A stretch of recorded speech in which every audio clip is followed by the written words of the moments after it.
नवाज शरीफ तुम सबसे बड़े करप्ट आदमी हो, करप्ट। लोग जानते हैं नवाज शरीफ अस्पताल का पैसा तुमने जुए में लगाया। क्या इस ऑडियो में नवाज शरीफ एतराफ़ जुर्म कर रहे हैं? इस ऑडियो का मकसद क्या है?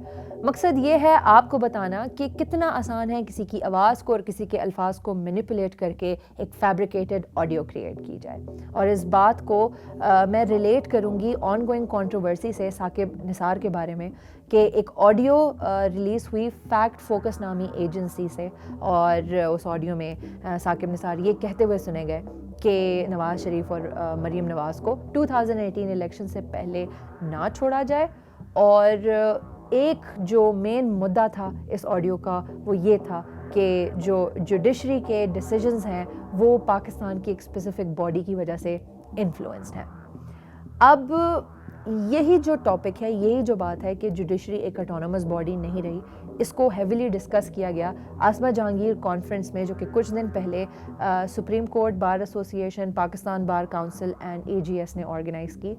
मुख्तलिफ जर्नलिस्ट, लॉयर्स, जजेस ने शिरकत की और उन सब का कहना यही था कि किस तरह से फ्रीडम ऑफ स्पीच को रोका जा रहा है और जो जुडिशरी है उसमें कोई ऑटोनॉमी नहीं रही, उसको अपने डिसीजंस पर कोई काबू हासिल नहीं है। और इन तमाम बातों को हमारे चीफ जस्टिस ऑफ पाकिस्तान ने एक झटके में रबिश करार दिया, ये कहकर कि उनकी ज़िंदगी में ऐसा कभी भी ना हुआ है और किसी ने जुर्रत की है कि उनके डिसीजन यानी जुडिशरी के डिसीजन को इन्फ्लुएंस किया जाए। एंड मोस्ट इम्पॉर्टेंटली उन्होंने ये बात बहुत कॉन्फिडेंस से की और उनकी बॉडी लैंग्वेज से यही लग रहा था कि वो सिर्फ अपने ही नहीं बल्कि on the behalf of the history of judiciary वो बात कर रहे हैं कि ऐसा नामुमकिन है, ना किसी की ज़रूरत और हिम्मत हो सकती है।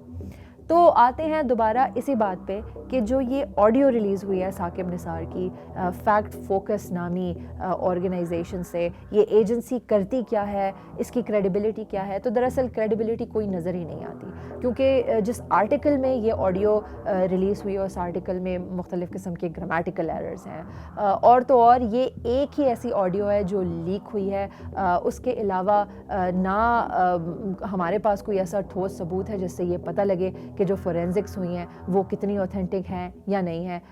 इसके लिए तो ऑफ कोर्स एक सेपरेट इंक्वायरी कमेटी होनी चाहिए जो कि इस ऑडियो को गो थ्रू करे। लेकिन सबसे बड़ी बात है इस चीज़ को हाईलाइट करना कि किस तरह से चीफ जस्टिस गुलजार अहमद ने इस बात को हाईलाइट किया कि कोई भी जुडिशरी के डिसीजन को इन्फ्लुएंस नहीं कर सकता, कोई बॉडी भी नहीं कर सकती। और मोस्ट इम्पॉर्टेंटली अगर इस ऑडियो को देखा जाए तो उसे ये वैलिडेट करना कि ये ऑडियो किसी हद तक फेक हो सकती है, वो एक और वीडियो से हम ले सकते हैं जो कि ट्विटर के ऊपर सरफेस कर रही है। और उस ऑडियो में जिसमें साकिब निसार एक स्पीच दे रहे हैं, बहुत से ऐसे फ्रेजेस हैं जो कि इस फेक ऑडियो में शामिल हैं।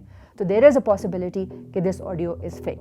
लेकिन इन चीज़ों को समझने के लिए एक सर्टेन अमाउंट ऑफ सेंस और लॉजिक चाहिए, जो कि शायद हर इंसान के पास नहीं होती। और जब आप उस लॉजिक का और उस सेंस का इस्तेमाल करते हैं तो फिर आपको लिफाफा जर्नलिस्ट और स्टेट फंडेड जर्नलिस्ट कहलाया जाता है, जैसे कि मैंने अपने काफ़ी कमेंट्स में पढ़ा भी है। तो देखें, अगर आपके पास पर्सपेक्टिव नहीं है और अगर आपके पास वो एक इमेज नहीं है अपने ब्रेन में कि there is a lot of possibilities, तो आप ये नहीं कह सकते कि जो इंसान किसी सेंस और लॉजिक के हक़ पे बात कर रहा है वो फंडेड हो। एंड मोस्ट इम्पॉर्टेंटली जितने भी जजेस या जितने भी लॉयर्स उस कॉन्फ्रेंस में आके जुडिशरी सिस्टम को क्रिटिसाइज़ कर रहे थे, उनमें से कोई एक भी ये कहता हुआ नहीं पाया गया कि उनकी अपनी किसी गलती की वजह से किसी डिसीजन में डिले आया हो या उनकी कोई अपनी ऐसी गलती हो जिसकी वजह से आज हमारा जुडिशरी सिस्टम किसी भी वजह से लैग कर रहा है। तो इन चीज़ों को हाईलाइट करना बहुत ज़रूरी है और इन पर बात करना भी बहुत ज़रूरी है। Let us know what you think about the leaked audio.